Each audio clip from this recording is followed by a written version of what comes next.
అందరికీ నమస్తే అండి.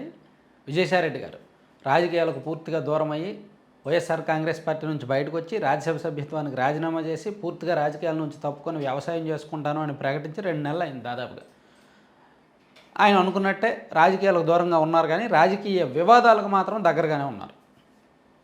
మొన్న మధ్య సిఐడి విచారణకు వెళ్ళారు.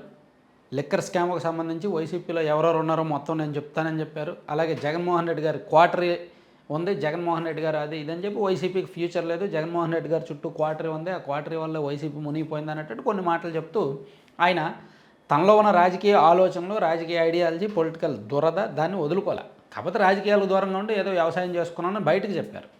అయితే అసలు లోపాయికారిగా ఏం జరుగుతుంది, ఏం చేస్తున్నారు? రాజకీయం అనేది ఒకరు వచ్చండి, ఒకసారి దానిలోకి దూరిన తర్వాత బయటకు వెళ్ళరు, బయటకు వెళ్ళలేరు. బయటకు చెప్తారు అంతే, నేను రాజకీయాలకు దూరంగా ఉంటాను అది ఇది అని చెప్తారు, కానీ ఇంటర్నల్గా వాళ్ళు చేయాల్సింది చేస్తారు, వాళ్ళ ప్రయత్నాలు సక్సెస్ అయ్యే వరకు. అంతా అనుకున్నట్టు జరిగితే మళ్ళీ నాకు ఈ పార్టీ నుంచి ఆహ్వానం వచ్చిందనో లేదంటే ఈ పార్టీ మీద ఇష్టం పుట్టిందనో ఏదో ఒకటి చెప్తారు. సో ఇప్పుడు విషయం ఏంటంటే విజయసాయిరెడ్డి గారు బీజేపీలోకి వెళ్ళడానికి శతవిధాల ప్రయత్నం చేస్తున్నారు. ఆయన అప్పుడే ప్రయత్నించారు, బీజేపీ వాళ్ళు ఒప్పుకోలే. తెలుగుదేశం పార్టీ వాళ్ళని అడగండి, వాళ్ళు ఒప్పుకుంటే మేము తీసుకుంటామని చెప్పారు. సాధారణంగా వేరే నాయకులను బీజేపీ వాళ్ళు జాయిన్ చేసేసుకున్నారు. కానీ కాంట్రవర్సీకి మారిపోయారైన సాయిరెడ్డి విషయంలో, ఆల్రెడీ అనేక అవినీతి కేసులు ఉన్న సాయిరెడ్డి గారి విషయంలో బీజేపీలోకి తీసుకుంటే ఖచ్చితంగా ఆంధ్రప్రదేశ్లో బీజేపీకి బ్యాడ్ నేమ్ వస్తుంది, ప్లస్ కూటమి ఐక్యతకు దెబ్బతింటుంది. సాయిరెడ్డి గారిని తీసుకోవడం వెనక టీడీపీ అసలు ఒప్పుకోదు. మేబీ పవన్ కళ్యాణ్ గారు ఒప్పుకుంటారో లేదో తెలియదు, కానీ టీడీపీ వాళ్ళు ఒప్పుకోరు. అందుకని మెలుగు పెట్టింది బీజేపీ.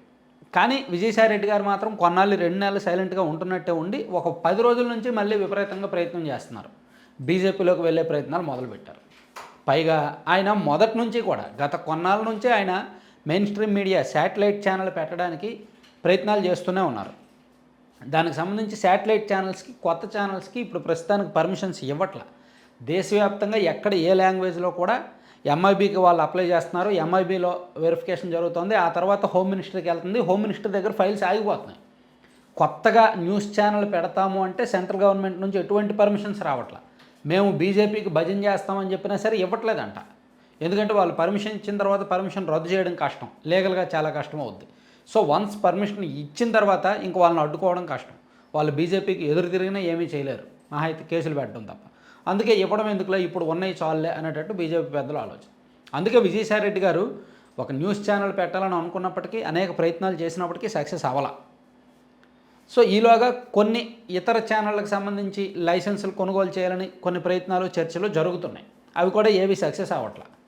ఆ మధ్య ఎన్నికలకు ముందు అమాంతం వచ్చిన ఒక 4-5 ఛానళ్ళు ప్రస్తుతానికి మూతపడ్డాయి. సో ఆ ఛానళ్ళతో చర్చలు జరుగుతున్నాయి, వాటి లైసెన్సులు కొనుగోలు చేయడానికి లేదంటే లీజుకి తీసుకోవడానికి.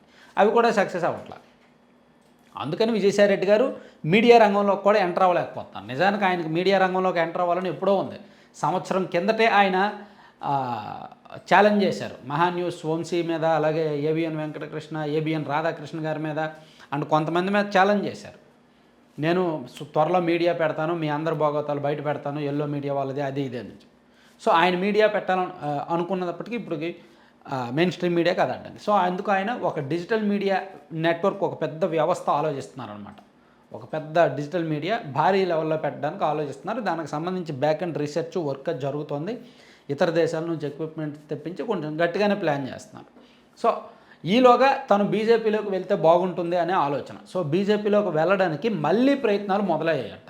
సో దానికి తెలుగుదేశం పార్టీ వాళ్ళ నుంచే నరుక్కుంటూ రావడం మొదలుపెట్టారు. ఎలాగ ఈ 2 నెలలు ఆయన సైలెంట్గా ఉన్నారు కాబట్టి, పైగా అవసరమైతే జగన్మోహన్ రెడ్డి గారికి ఎదురు తిరగడానికి కూడా ఆయన సిద్ధమయ్యారు కాబట్టి. ఎందుకంటే ఆల్రెడీ వైసీపీకి సంబంధించి కొన్ని వ్యవహారాలు బయటపెట్టారు, వైసీపీ హయాంలో జరిగిన లిక్కర్ స్కామ్కి సంబంధించి కొన్ని వ్యవహారాలు బయటపెట్టారు. అంటే అవసరమైతే తను అప్రూవర్గా మారడానికి సిద్ధం, వైసీపీకి సంబంధించి బలహీనతలన్నీ బయటపెట్టడానికి సిద్ధం, జగన్మోహన్ రెడ్డి గారికి సంబంధించి విమర్శలు చేయడానికి సిద్ధం. సో నన్ను నమ్మండి అని తెలుగుదేశం పార్టీకి ఒక సిగ్నల్ ఇస్తూ బీజేపీలోకి వెళ్ళడానికి ఆయన ప్రయత్నాలు చేస్తున్నారు. ఎందుకు బీజేపీలోకి వెళ్ళాలి అంటే చాలా ఉన్నాయి. ఆయన మీద ఆల్రెడీ అనేక వివాదాలు ఉన్నాయి, అనేక కేసులు ఉన్నాయి, అవినీతి కేసులు ఉన్నాయి. వాటి నుంచి బయటపడాలంటే బీజేపీ ఒక్కటే కరెక్ట్, వాషింగ్ మిషన్ లాంటిది బీజేపీ ఇటువంటి వాళ్ళందరికీ. దాంతోపాటు ఆయనకి ఇంకా వయసు ఉంది, ఓపిక ఉంది, తెలివితేటలు ఉన్నాయి, రాజకీయంగా పరిచయాలు ఉన్నాయి, విపరీతమైన డబ్బులు ఉన్నాయి, అదొకటి.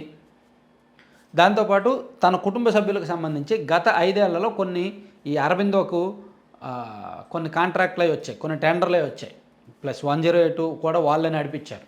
సో ప్రభుత్వం నుంచి చాలా లబ్ధి పొందారు. దాన్ని కూటమి ప్రభుత్వం తవ్వి బయటకు తీస్తుంది. అవి ఎనీ టైం బరస్ట్ అయ్యి కొత్తగా కేసులు నమోదు అవ్వచ్చు. అదే బీజేపీలో ఉంటే దీని నుంచి తప్పించుకోవచ్చు కదా అని ఆలోచన. అంటే ఒకవైపు రాజకీయంగా సేఫ్గా ఉండొచ్చు, అవినీతి కేసుల నుంచి తప్పించుకోవచ్చు, మరోవైపు తన ఛానల్ పని తను అనుకున్న లక్ష్యం కూడా నెరవేరుద్ది కదా అనే రకరకాల ఆలోచనలతో ఆయన బీజేపీలోకి వెళ్ళడానికి తన ప్రయత్నాలు చేస్తూనే ఉన్నారు. తన అంతర్గత తాపత్రయం పడుతూనే ఉన్నారనమాట. కాకపోతే బీజేపీ పెద్దలు అడ్డంకి పెడుతున్నారు.